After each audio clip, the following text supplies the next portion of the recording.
Саламатсыздар ма оқушылар? Бүгінгі сабақтың тақырыбы қысқа қашықтыққа жүгіру.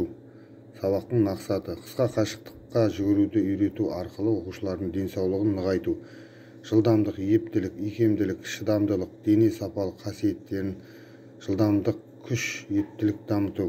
Дене тәрбиесі сабағында ұжымшылдық, адамгершілік, эстетикалық еңбек тәрбиесіне баулу.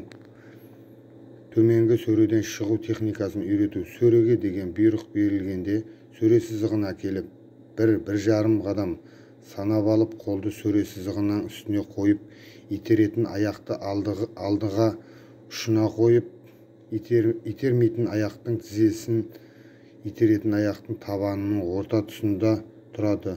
Бас пен иық бір деңгейде, салмақ қолға түсіп тұрады. Дайындал деген бұйрықта сәл көтеріліп алға қарап тұрады.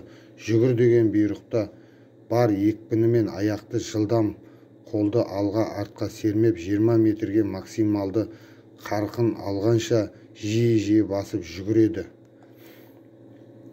Қысқа қашықтыққа жүгіру кезінде аяқтың ұшы бірнеше болып тиеді. Өкше жерге тиер-тимес жағдайда болады.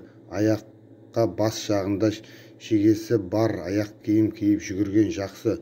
Жүгіру уақыты жақсы болады. Қысқа қашықтыққа жүгіргенде қолдың дұрыс қалыпты жұмыс жасауы үлкен маңызға ие. Олар жүгіру бағыты бойынша ырғақты түрде қимыл жасау қажет. Қолдың қозғалысы еркін, қол бос, саусақтар бүгулі болу керек.